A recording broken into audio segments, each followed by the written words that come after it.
زندگی ڈرگز بیچتے رہے؟ کون سی امت ساری زندگی زنا کرتے رہے؟ کون سی امت ساری زندگی ظلم و ستم کے پہاڑ توڑتے رہے؟ ساری زندگی جوا کھیلتے رہے؟ آپ تو کہتے دفع ہو جاؤ، میری نظروں سے دور ہو جاؤ، نہ تمہیں میری عزت کا خیال نہ میری نسل کی قربانیوں کا خیال، میرے معصوم بچے نیزوں پہ چھڑ کے اس دین کی تم چند پونڈوں پہ کیا ظلم اٹھا کے آئے ہو؟ دفع ہو جاؤ، یا اللہ انہیں جہنم میں ڈال۔ یہ کہنے کا موقع تھا۔ میں قربان جاؤں اس نبی رحمت، اس کامل اکمل نبی، اس ہادی رہبر، میں کہاں سے الفاظ لوں ان کی تعریف کے لیے؟ دو ہستیوں کا حق نہیں ادا کیا جا سکتا، ایک اللہ، ایک اللہ کا رسول۔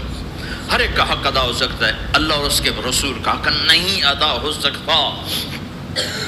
وہ کہتے ہیں اللہ ان کو آگ میں ڈال دے۔ انہوں نے نہ مجھے دیکھا، نہ میرا گھر دیکھا، نہ میرے پیٹ پہ پتھر دیکھے، نہ میرا راتوں کو تڑپنا دیکھا، نہ میرا مچلنا رونا دیکھا، نہ احد میں ٹوٹے دانت دیکھے، نہ طائف میں بکھرا خون دیکھا، نہ کربلا میں اولاد کے سر نیزوں پہ چڑھے دیکھے۔ دفعہ دور کر دے میری آنکھوں سے، میں قربان جاؤں اس نبی رحمت پر۔ کہہ رہے ہیں یا اللہ میری امت، یا اللہ میری امت، یا اللہ میری امت، یا اللہ میری امت۔ نہ یہاں بھلایا نہ وہاں بھلایا۔ آپ کے لیے ممبر آئے گا، میرے حبیب بیٹھو، تو آپ کہیں گے اب مجھے خیال آئے گا اگر میں بیٹھا تو یہ مجھے لے کے جنت میں نہ چلا جائے، اور اللہ کہہ رہا بیٹھو تو میں کیا کروں گا؟ میں خود زمین پہ کھڑا رہوں گا، ممبر پہ ہاتھ رکھ دوں گا۔ کہ اللہ تیری مان لی، میں ہاتھ رکھا ہوا ہے، لیکن میں بیٹھوں گا نہیں کہ میں اپنی امت کا آخری حساب کروا کے ہی جاؤں گا، ایسے نہیں جاؤں گا۔ آؤ بھائی، ہمارا نیا سال ہمارا سال تو محرم سے شروع ہوتا ہے۔ ویسے تو جنوری بھی اللہ کا، محرم بھی اللہ کا، سورج اللہ نے بنایا تو جنوری فروری بھی اللہ کا، اور چاند اللہ نے بنایا تو محرم ربیع الاول بھی اللہ تعالیٰ کا، دونوں ہی اللہ کے ہیں۔ کسی نے یہ لے لیا، کسی نے وہ لے لیا۔ ہم نے چونکہ چاند کا کیلنڈر بنایا تو ہمارا تو اب سال شروع ہو رہا ہے، ہمارا تو نیو ایئر اب ہے، ہمارا نیو ایئر رونے سے شروع ہوتا ہے۔ کیسا اللہ نے نظام بنایا، کسی اور مہینے میں یہ واقعہ ہو جاتا، نئی سال کے شروع میں یہ واقعہ رکھا ہے کہ ہر ایک کو پتہ چلے کہ ہاں نیا سال خوشی منانے کے لیے نہیں ہوتا، نیا سال آخرت کی تیاری کے لیے ہوتا ہے کہ ایک سال چلا گیا، ایک سال اور زندگی سے نکل گیا، اور بھی جلدی سے اللہ کو راضی کرنے کا کوئی کام کرنے کو، توبہ کرنے کو، اللہ کو راضی کر لیں۔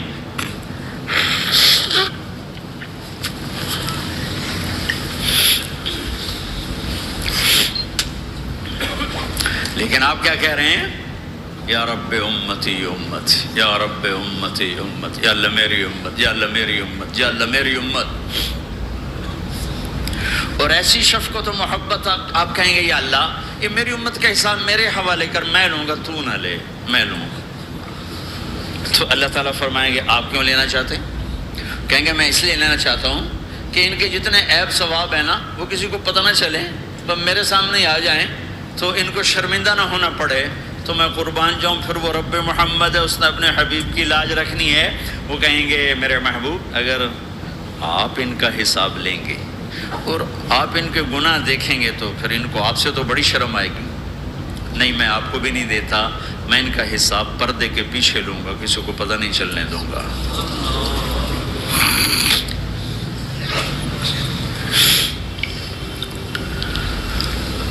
اتنی بڑی ہستی، اور آگے دیکھو طائف میں پتھر پڑ رہے ہیں، اور ہر قدم پہ پتھر پڑتے ہیں، یہاں تک کہ ایک دم پتھر پڑنے سے تو خون نہیں نکلتا۔ پتھر کون سا کوئی تیر ہوتا ہے؟ پتھر تو پتھر، لیکن اتنے پتھر پڑے پنڈلیوں کے اوپر کہ پھٹ گئیں، ان سے خون نکلتے نکلتے نکلتے جو جوتا تھا پاؤں میں ایسے ساتھ ایسے چپک گئے۔ وہ ساری کائنات کے دلہا سردار بے ہوش ہو کے گرے۔ وہ آپ کے غلام زید نے نوکر تھے، انہوں نے اٹھایا کندھے پر، بھاگے، پیچھے وہ سر پہ چڑھے ہوئے پتھر مار رہے ہیں، اور آپ جتنا بھاگ سکتے تھے بھاگے، یہاں تک کہ بے ہوش ہو کے گر گئے۔ خون زیادہ نکل گیا تو وہ انہوں نے کندھے پہ اٹھا دوڑ لگائی اور آگے سامنے باغ تھا، کس کا؟ سب سے بڑے دشمن کا، مکی والے عتبہ بن ربیعہ۔ عتبہ کون ہے؟ یہ جنگ بدر میں جس کے ہاتھ میں جھنڈا تھا، اور جنگ بدر میں قریش مکہ کے لشکر کا جو چیف تھا وہ اس کا باغ۔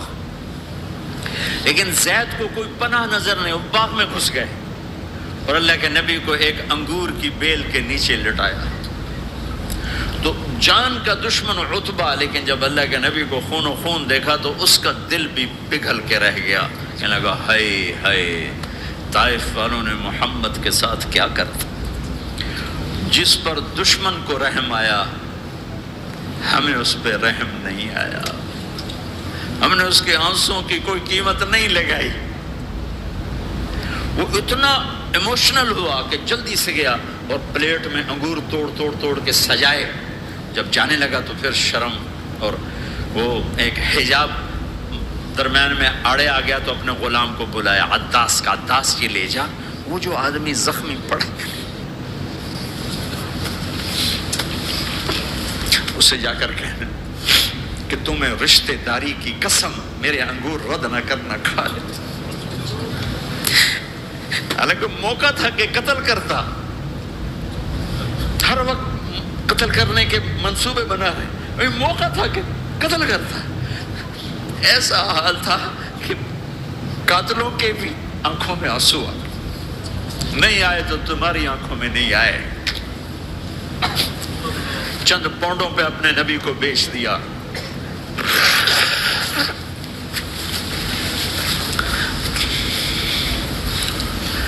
کہنے کا عداس یہ لے جا، وہ جو آدمی لیٹر پڑا، اسے کہنا تمہیں رشتہ داری کی قسم دیتا ہوں میرے انگور رد نہ کرنا، کھا۔ عداس آئے اور آ کر انگور پیش کیے، تو اب آپ نے ایک انگور اٹھا کر بسم اللہ، تو عداس کہنے لگا یہ لفظ یہاں تو لوگ نہیں بولتے۔ آپ نے پوچھا تو کہاں کا ہے؟ کہا میں نینوا کا ہوں۔ اچھا، میرے بھائی یونس کے شہر کا، یونس علیہ السلام۔ وہ کہنے لگا ما ادراک ما یونس، آپ کو یونس کا کیسے پتا ہے؟ تو آپ نے فرمایا میں اللہ کا نبی ہوں، وہ بھی اللہ کا نبی تھا۔ تو عداس نے ایک دم آپ کے پاؤں پکڑے اور چومنا شروع کیا اور کلمہ پڑھ لیا، تو آپ اپنے سارے زخم بھول گئے۔ پھر جو آپ نے اللہ سے بات کی ہے نا، آئے ہائے ہائے ہائے ہائے، کیا اللہ پاک کے سامنے اللہم اشکو الیک ضعف قوتی وقلت حیلتی وہوانی علی الناس، اے میرے رب آج تجھ سے گلہ نہ کروں، آج تجھ سے گلہ نہ کروں، تو نے مجھے کن کے حوالے کر دی، تو نے مجھے کن کے حوالے کر دی، الی عدو ملکتہ امری او بعید یتجحم، ایسے دشمنوں کے حوالے تو نے کیا جنہوں نے میرا یہ حال کر دیا، تجھ سے کون سا چھپا ہوا ہے۔ ساتوں آسمان لرز گئے، عرش کانپ اٹھا، اور جبریل فرشتے کو لے کر ایک سیکنڈ کے کروڑویں حصے میں حاضر، یا رسول اللہ حکم فرمائیں اطبق علیہم الاخشبین، یہ دو پہاڑ اٹھاؤں گا اور یوں ایسے چکی کی طرح یوں کر دوں گا۔ نبی رحمت، نبی رحمت، نبی رحمت، ارے تم تو آپس میں رحمت نہیں رہے ہو، ایسی فرقہ واریت کی آگ میں جلے ہو کہ ایک دوسرے کو سلام کرنا چھوڑ گئے، ایک دوسرے کے پیچھے نمازیں پڑھنا چھوڑ گئے، اور جاؤ پاکستان میں دیکھو ایک دوسرے کے خون کے پیسے پھر رہے ہیں۔ یہ کون سی امت ہے؟ یہ کون سا اسلام ہے؟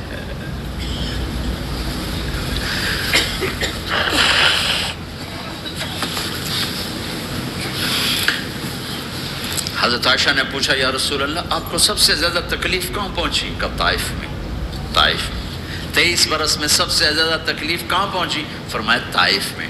جنہوں نے اتنی زیادہ تکلیف پہنچائی تھی ان سے بدلہ لینے کا وقت آ گیا ہے، اور فرشتہ حاضر ہے، اللہ کی منشا شامل ہے، کر دوں؟ کہ نہیں، یہ نہ صحیح، ان کی نسل میں شاید کوئی ایمان لے آئے، لعل اللہ ان یخرج من اصلابہم من یوحد اللہ. یہ نہیں تو ان کی نسل ہی شاید کلمہ پڑھ جائے. میں عذاب دلانے نہیں آیا، میں تو رحمت بن کر آیا. ما بعثت لعانا، میں لان تان کرنے نہیں آیا. انما بعثت رحمتا، میں تو رحمت بن کے آیا. اب ممبر پہ بیٹھنے والے لانتے برسا رہے ہیں اپنوں پر. امت بنو، مسلمان بنو. اس دعا پر آسمان کے فرشتے روئے ہیں. ساتوں آسمان کے فرشتوں میں ہلچل مچ گئی.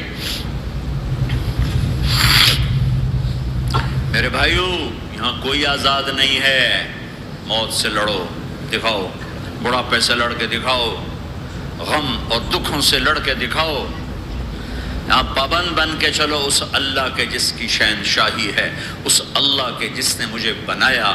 اس اللہ کے پابند بنو جس نے مجھے آنکھوں کا نور دیا، زبان میں بول دیا، جسم میں طاقت دی، عقل کو سمجھنے کے اوصاف دیے. اس اللہ کے پابند بن کے چلو جس نے قرآن کو اتارا، جس نے دھرتی کو بچھایا، جس نے آسمان کو اٹھایا، جو موت دینے والا ہے، جو موت کے بعد اٹھانے والا ہے. اس اللہ کے پابند بن کے چلو جو میرے جسم کو چورا چورا کرنے والا ہے، میری ہڈیوں کو ریت کی طرح ذرہ ذرہ کرنے والا ہے. اس اللہ کی مان کے چلو جو پھر مجھے میرے اس پارا وجود کو پھر جمع کرنے والا ہے. اس اللہ کے سامنے جھکو جو قبروں کو پھاڑ کر مجھے پھر کھڑا کرنے والا